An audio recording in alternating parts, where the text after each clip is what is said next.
Hello everyone, welcome to our YouTube channel. In this video, we will be discussing about the roadmap for our Python playlist for machine learning and artificial intelligence. So in this video, we will be discussing about the roadmap for our Python playlist. So let's move forward with it.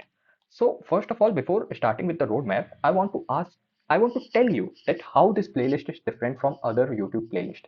Like there are many nice playlists. For example, there is the playlist of Apna College, which from which I learned Python. Now, there is another YouTube channel of Krish Nayak, which is again a best teacher, and I have learned a lot from him. So, how this playlist is better than them? So, the only reason why this playlist is better that I have completed Python from first to last, like 0 to 100. Now, what do I mean with 100? I have explained you about how to manage your files in Python, how to handle the exceptions, which in most of the playlist, these topics are missing. So this playlist is only and only meant for machine learning and artificial intelligence students who want to learn these technologies, who want to work in these technologies, and this playlist will build your foundation with Python. So this is the roadmap in front of you. First of all, we will be definitely completing up with the introduction of Python, that why Python, how Python is different from all other languages, and it would be a small introduction related to Python.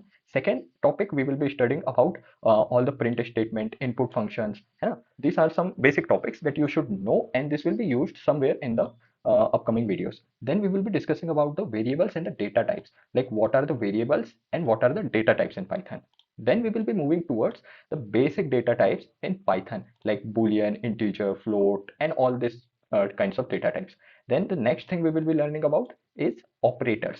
Now, what are operators? Arithmetic operator, logical operator, comparison operator, bitwise operator. There are many. Okay. And after this, the sixth video would be on conditional statement, loops, and this is the most important thing what you should learn in Python, because this would be used in DSA, data structures and algorithm, and everywhere in Python programming language. And not only in Python, but just the syntax would be changing, and rest code would be the same. Logics would be the same for the control flow. So if you understand the control flow in Python, definitely you can write the same control flow for other languages like C++ or different languages.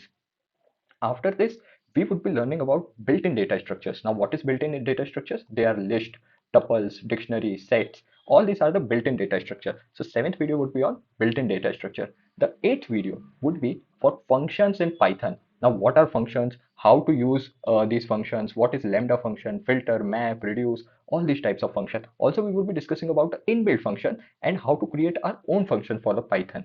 Okay, for our projects. And after this, we will be learning about modules and packages. In this video, I would teach you how to import a module, how to import a file, how to do everything. Okay. And after this, file handling, which I talked about in the starting of the video, in this like JSON format, CSV file, we will be working with all this, like to import the file from SQL database to our local database. So this would be the most exciting part, because most of the data science students require this kinds of technology to be understood. Okay. Then after this, we would be moving towards the exception handling. Now, why exception handling? Exception handling tells you the error, that how to handle the error. It's so simple. Okay. And my favorite portion, OOPS, object oriented programming. We will be covering OOPS from first to last. Okay. And most of the people skip OOPS. I should say that most of the students skip the OOPS. Once I also skipped the OOPS, and I tell you I made the blunder out of it. So don't miss the OOPS, because it's the most important portion of this. And then here comes the again one of the important part, that is memory management. Now, why memory management? Memory management will you will require memory management when you will work with DevOps. Okay. And now you would say that why should I move towards DevOps? Actually, I should say it's not DevOps, but it's MLOps. Like MLOps, there are millions of jobs available in the domain of MLOps, because machine learning is done by everyone, but the people are not focused towards the MLOps, like file management. These are the basics. If you catch the basics, you will definitely grow with it. Okay. So this is what is the Python roadmap. And I would suggest you to please watch the complete playlist. It will be worth it, yeah. Okay. It would be worth it. I will provide you with the code in the GitHub, and see you in the playlist. In the next video. Till the time, take care and all the very best. Thank you.